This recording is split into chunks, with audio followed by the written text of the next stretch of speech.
past 30 years here at Groves, we have taken time on this day to reflect upon the ideals and teachings of Martin Luther King Jr.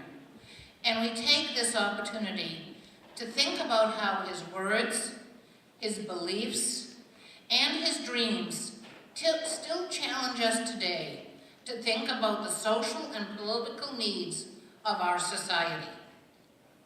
This year, we will focus our thinking on the following quote from Dr. King, from his speech, A Letter from the Birmingham Jail.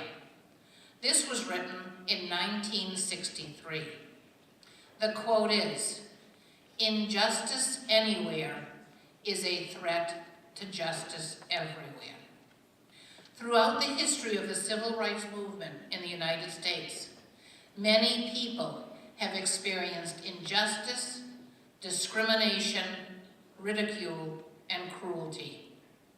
Given the recent events over the past year and a half here in America, you are seeing the next stage of the civil rights movement unfold in the media and in the social media.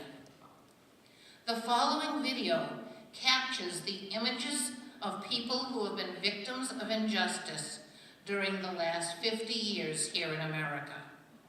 Pay attention to the images and pay attention to the words in the song in the background. When you return to class today, you will be asked to think about what you have seen and what you have heard from 5 of your fellow students. Today, we are challenging you to think about the people whose images you will see on the screen. We ask you to try to understand how they feel, begin to think about the challenges that they face, and then finally, my greatest challenge to you is to determine something that you can do, either in your personal life, here at Groves, in our general community, or as you move into adulthood here in the United States, to address injustice here in the United States. At this point, please pay attention to the video that will play. I cannot sit idly by in Atlanta and not be concerned about what happens in Birmingham. Injustice anywhere is a threat to justice everywhere. Oh, beautiful, our heroes proved in liberating strife.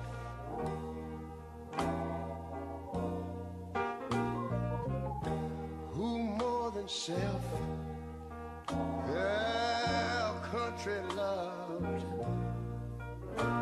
and mercy more than life.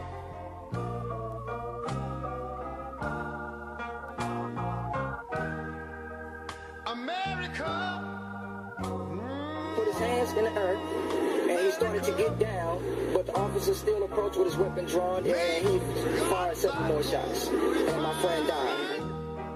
Scenes of fury now on the streets of Ferguson, Missouri. This is after a grand jury there decided not to charge policeman Darren Wilson over the killing of teenager Michael Brown earlier this year.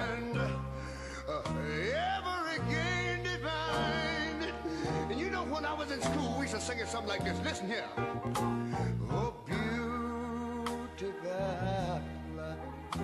far spacious skies, far amber waves of grain,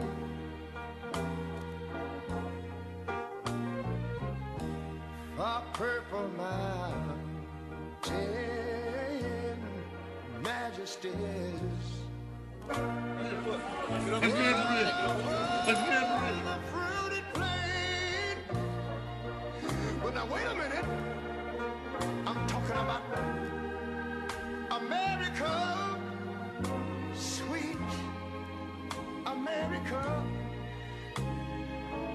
You know,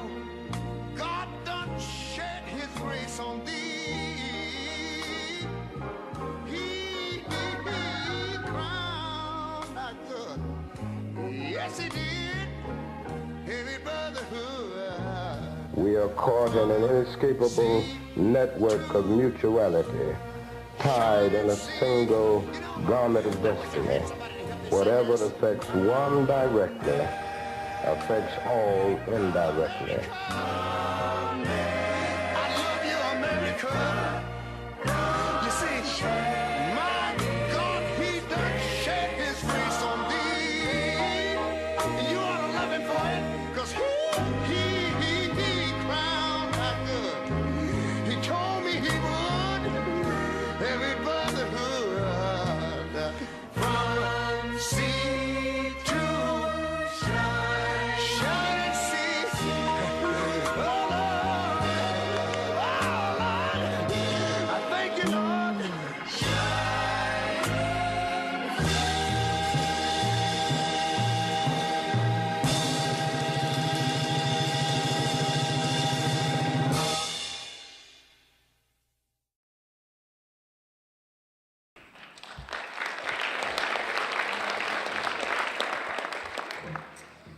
Hi, my name is Zach Van Fossen. I'm a senior here.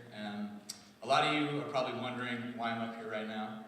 What could someone like me possibly know about racial injustice? But that is exactly why I'm up here. You see, I come from an upper middle class family that has let me live a very fortunate and very privileged life.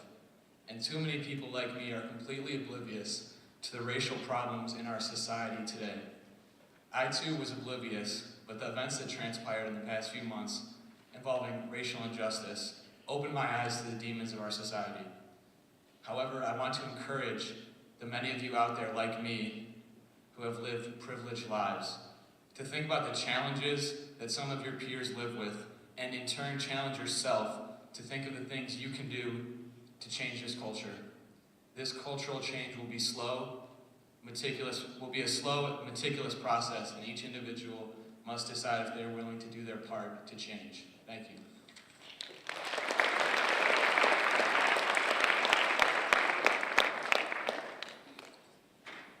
Okay, my name is Taylor McCleary and I'm a junior here at Groves High School. And today I'm going to read a poem that I wrote called It Hasn't Happened Yet, But Why Can't It? A 12-year-old boy was not shot and killed in our community. He was not enjoying the luxuries of his new toy gun at Booth or Beverly Park. Neither was he killed by an officer in the Birmingham Police Department, but what makes it less important? Every 28 hours, a black person, man, woman, or child is killed by a police officer in the United States.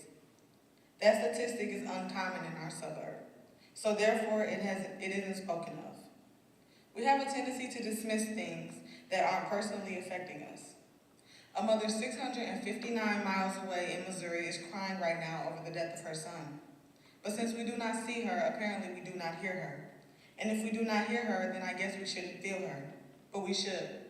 We should feel her, and we should reach out, and we should do what we can before our community is next. No matter your color, gender, religion, or social class, just because it hasn't happened here, why can't it?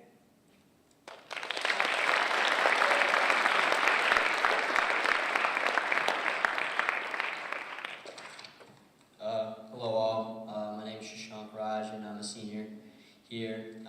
And before I like to start, I'd like to say a couple things. First and foremost, I'd like to thank my counselor and mentor, Mr. Hearns, for reaching out to me and giving me this opportunity to speak in front of you all today. With that being said, out of respect for Mr. Hearns and due to time constraints, I will not be able to fully express my opinion on the situation. If you have any questions or comments, feel free to find me in the halls and I'd love to talk to you. Secondly, I'd like to take a moment to appreciate how lucky we are to go to a school like Groves where we have the opportunity to be immersed in such a diverse and truly beautiful environment, and also have the opportunity to have an assembly like this. The theme today is America the Beautiful, and something that we should all keep in mind is that America may be beautiful, but beautiful for who? The problem of race has continuously been swept under the rug in this country. What a lot of us fail to understand is that the Civil Rights Movement and the eventual signing of the Civil Rights Act didn't magically thrust our country into a post-racial society. Political tension is rising in this country, and systemic oppression can only last so long before change occurs. We, as a younger and more aware generation, have the responsibility to make sure that the progress towards justice never stops. Whether it be King, Malcolm, or Garvey, the pursuit of justice and empowerment were the life missions of these individuals. and on this beautiful day, we pay tribute to their tremendous passion and effort. With that being said, those individuals would be horrified if they knew what was going on in our country today. Whether it be the recent acts of the utmost evil and hate, or the prison industrial complex, injustice and freedom are unfortunately still not for all, like our pledge so ignorantly says. But I stand before you today with great optimism and hope. I hope that you all just don't pay tribute today, but rather use this day as a day where your great gain perspective and insight can contribute to the overall betterment of Groves, our community, and our society as a whole. I leave you with a quote that was shown to me by my dear friend Michael Hirsch a long time ago, and it's from Martin Luther King Jr. Darkness cannot drive out darkness. Only light can do that. Hate cannot drive out hate. Only love can do that. Thank you.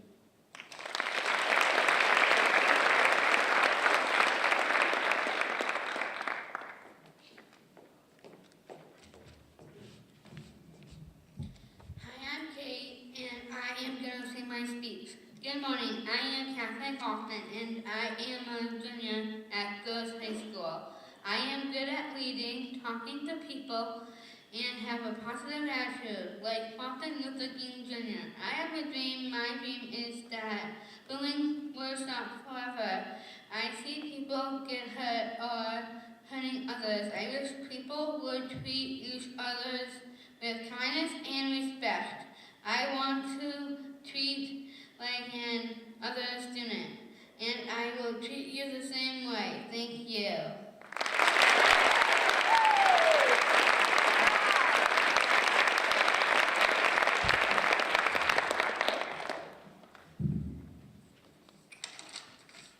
Hello, my name is Sean King. I'm currently a junior here at Groves.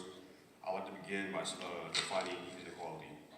The condition of being unequal, lack of equality, or disparity. I think we can all agree that the word itself conjures up negative emotions in all of us. I am sure no one here would want to be the victim of unequal treatment in regard to their race, religion, sex, or national origin. Yet some Americans are treated unequally every day because of those. I believe that our generation has the ability to not only change how we deal with inequality, but pave a way for future generations so that they can build off what we have started and make equality a reality as it is stated in the Declaration of Independence. We hold these truths to be self-evident, that all men are created equal, that they are endowed by their Creator with certain unalienable rights. All of us have our role in creating a better future. It is up to us to not repeat history, but to learn and build off our mistakes and begin to build a brighter future for everyone, no matter whom they are and what their background is. Thank you.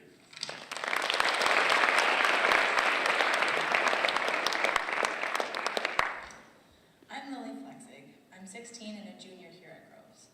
I'm bisexual, white, and mentally ill. Obviously, because I'm white, I am relatively privileged. I live in Birmingham, I go to a good school, and for most of my life I've been financially stable. Obviously, I've experienced different types of prejudice in my life, homophobia, sexism, ableism. However, I think the one thing that I want to say today is that it's not about isolated incidences. I could list examples of times that I was made fun of or bullied, even by people in my own family, but I think that what people don't realize is prejudice isn't the only form of oppression. Oppression is a system. It goes from horrific acts of violence like rape and murder to little comments in the hallway. People are denied basic rights, housing, marriage, have their children taken away, and I think that is what people need to realize. What hurts isn't the comments or any personal altercation, it's being denied health care. It's people assuming your identity, it's being more likely to be arrested without a cause. And it starts at the lowest level when you say something with prejudice. Getting a better understanding of other people's experiences can help, but ultimately all we can do is have empathy for one another and still hold each other accountable for the things that we say. Thank you.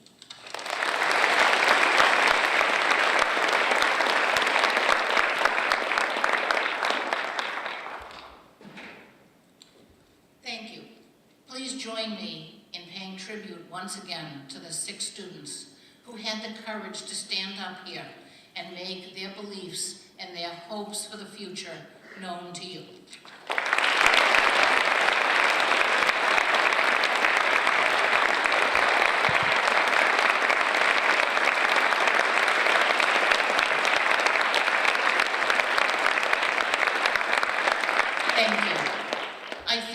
very blessed to know that here at Groves, we are sending out thinkers. We are sending out students who have the ability to question and to think about what our society needs to be in the future.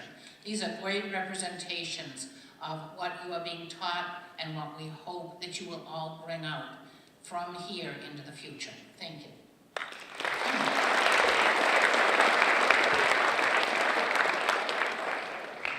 Now my challenge to you. You will be leaving here and going to your second hour class, back to your second hour class in this assembly. In your second hour class, you will be continuing this discussion about injustice. Think about the images that you saw on the screen here. Think about the messages that your 6 fellow students gave to you. You will be looking at a poem that talks about injustice. I want you to think about the injustices that you can begin to change. How can you change injustice personally? How can you help us work at any injustices we have here at Groves? Then, think about injustices in our greater community, Birmingham, the Tri-County area, the state of Michigan.